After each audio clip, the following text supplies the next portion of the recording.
Users have seized on the suspect's appearance. It's yet another sign of the toxicity of the public discourse in the U.S. He's a murderer, a killer. And I worry that our society in general tends to kind of like the outlaw. Only if he's good looking. Maybe, you may be right. I mean, I think if he were a pudgy little guy, nobody would support him. For those news organizations and media figures, that ain't it. That's not it in any way, shape, or form. And for those news organizations and media figures to make light of it in any way, it's absolutely reprehensible. That's for you, Jesse. I just don't think the guy's that good looking. I don't either. His eyebrows are horrible. I took a poll of my staff, the females today, and they said he was average.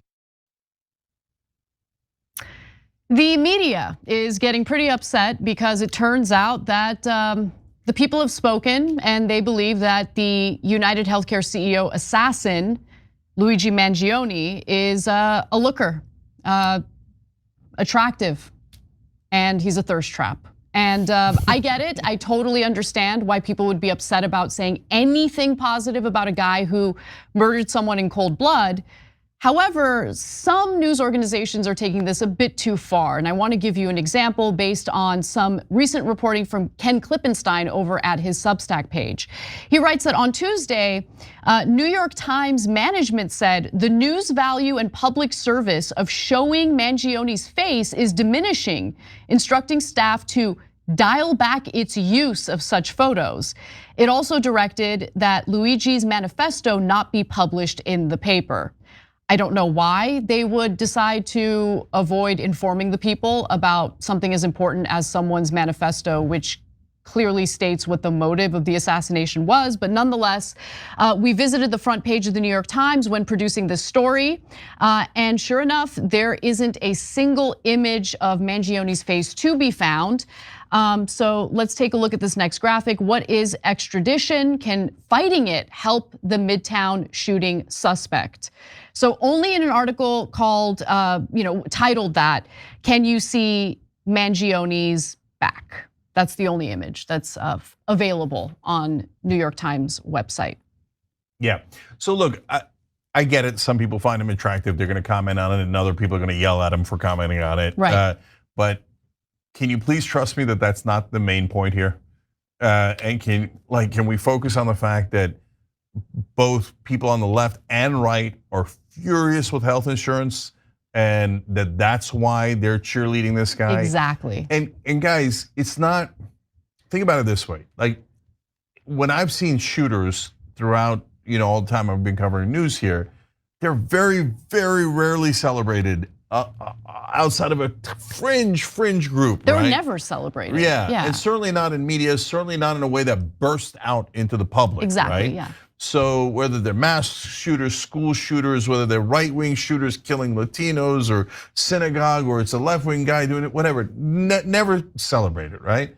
This guy celebrated well before we even knew what he looked like. And why? Because United Healthcare denies 32% of the procedures that people ask for. Now, since that's happened, an avalanche of comments that I've read, let alone all over the internet, right?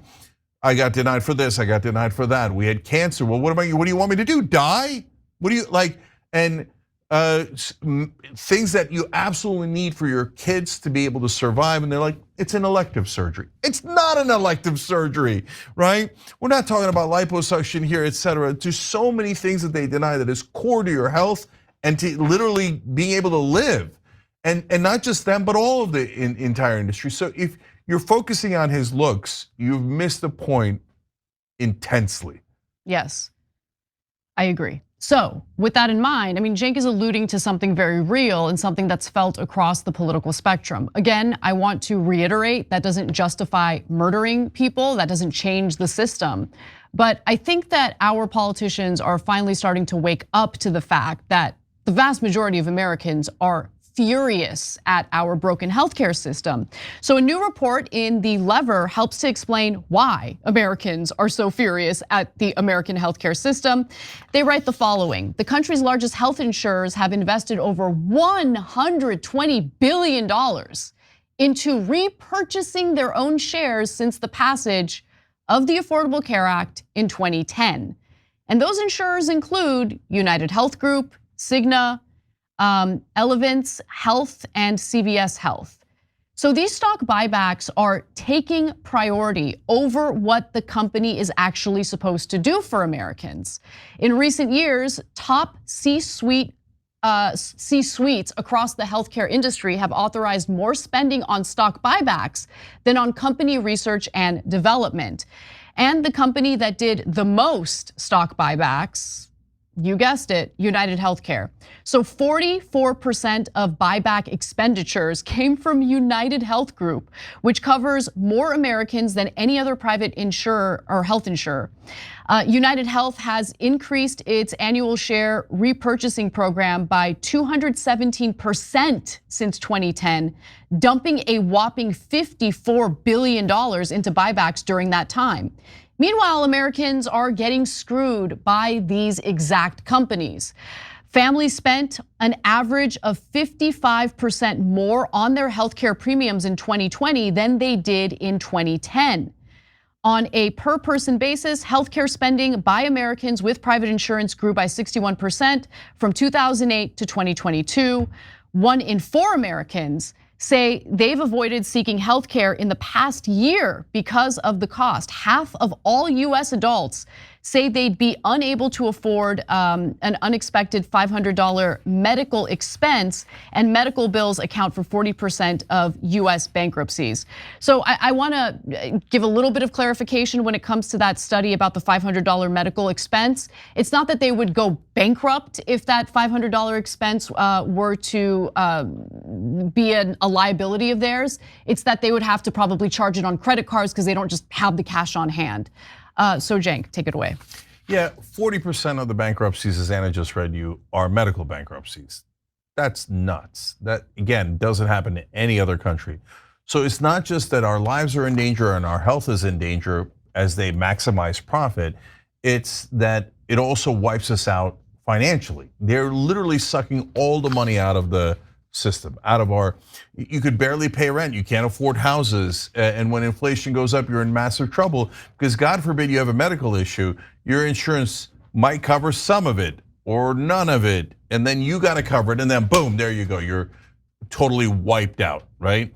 And on it goes. I mean, there's nonstop stats about the overwhelming percentage of Americans that are affected by this industry. A quarter of Americans, for example, choose not to get health care because they're worried about the cost. So there might be something wrong with them. They might have internal bleeding, they might have an infection, and they choose not to go get care, and that's why some of them die because they're so worried about the cost. So this is a system that is very literally killing us.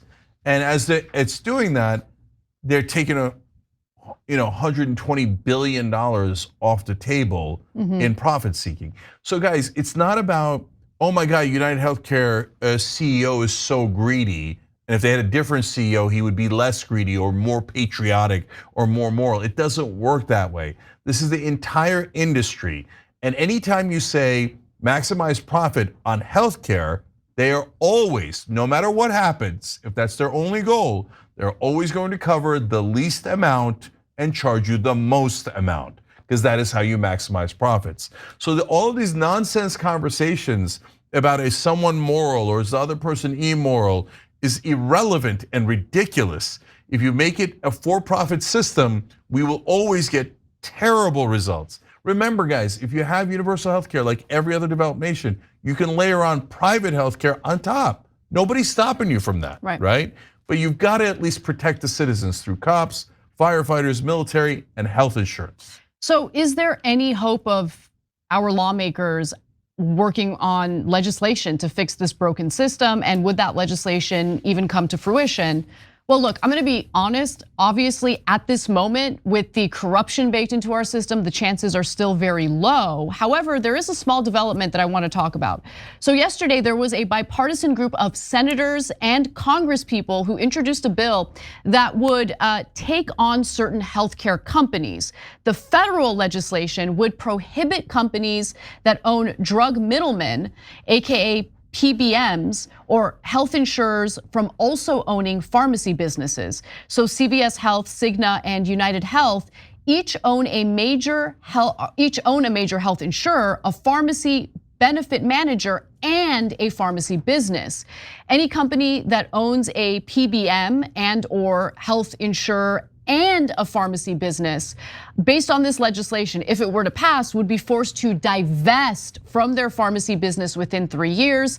The Senate bill was sponsored by Democrat Elizabeth Warren and Republican Josh Hawley. By the way, Josh Hawley has really shown in good faith that he is willing to work across the aisle to pass some of these economic populist bills. So I want to give him credit for that every time he does it. It's really good to see it.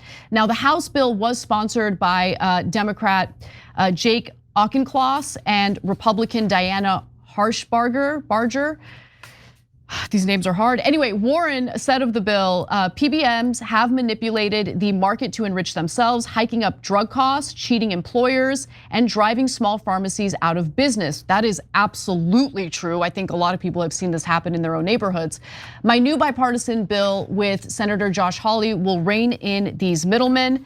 And by the way, Josh Hawley released a statement saying the insurance companies are out of control. They need to be broken up. No more buying up doctors' practices. Totally agree. Private equity firms have been doing that and it's been a disaster. No more owning pharmacies. Start putting patients first. That's what my new bill would do. Yeah, so when Josh Hawley stopped taking corporate PAC money, he started saying some positive things. And I said, oh, look at that, that's interesting. You know, the minute he stops getting funded by corporate rule, he starts opposing corporate rule. And a lot of folks on the left said, oh, you're so naive. That's Josh Hawley, he's so evil. He's not gonna actually vote that way, this is all a trick. Except that now he's starting to vote that way. And not only vote that way, he's co-sponsoring the bills. And he's now done this a number of times. It doesn't mean you have to agree with his other opinions. His social opinion, his opinions on social issues, cultural war issues, I hate them. I don't agree with them. And so would I vote for him, you know, over Bernie Sanders? Of course not, because I agree with Bernie on both sides, right?